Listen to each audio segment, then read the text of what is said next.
Sean Michael Ray, Yeah, man. how are you doing? Doing fantastic. Happy to be here. Good. Can you explain us who you are? Who am I? Yeah. Just a church boy from the South, Birmingham, Alabama. Grew up playing bass in church, listened to everything. My mom's a minister of music.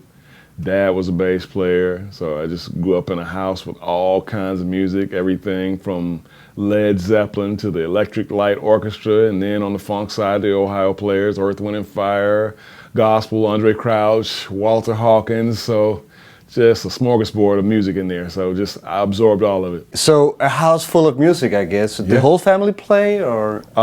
Pretty much. My grandmom was a piano player. Mom played organ. Dad played bass. So guess it was in the genes. I didn't have a choice.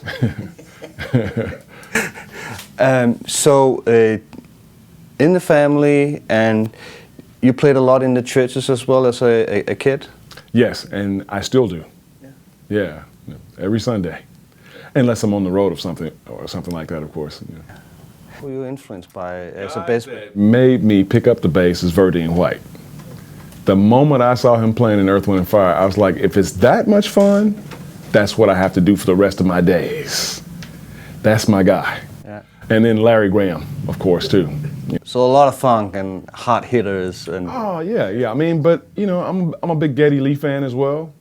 So all across the board. So, Mark King, like I mentioned earlier, Level 42. First time I heard him blew me away.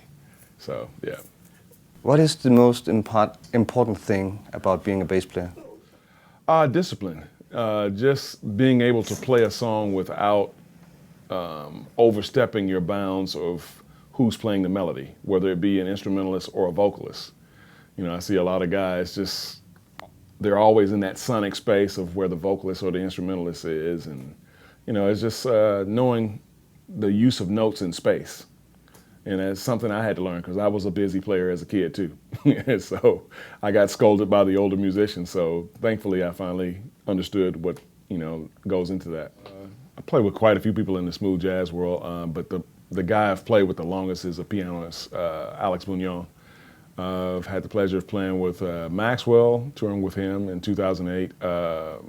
Dion Ferris, singer from Atlanta, who had quite a bit of acclaim with a hit single in '95. And I'm trying to think. John Waite. I was in John Waite's band from 2002 to 2006. Famed British pop singer. So a lot of people like that. Obviously you are playing TC rigs, so what do you prefer to play? My first amp actually was a Staccato 51, and I thought that head was tremendous, and I graduated from that to an RH 750, which was even better, and just when I thought that it couldn't get any better, the trusty BH 800 showed up. So this actually is my rig that I play, the exact replica of the rig that I play, the K212 and the, K410 and the K212 and the BH800. And organically, when I plug in, that's my sound. I don't have to, I've tweaked the EQ a little bit today, but normally I don't even have to do that. Just plug and play. I think this is the best plug and play head on the market.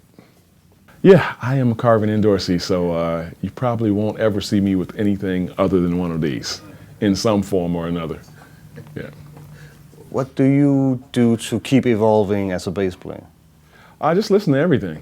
I grew up that way, so I've always listened to all kinds of music, always had an affinity for listening to all kinds of music, so that just never stopped. Of course, there's not as much good music these days as it was when I was growing up. But I just have to look a little harder these days, but that's what I do.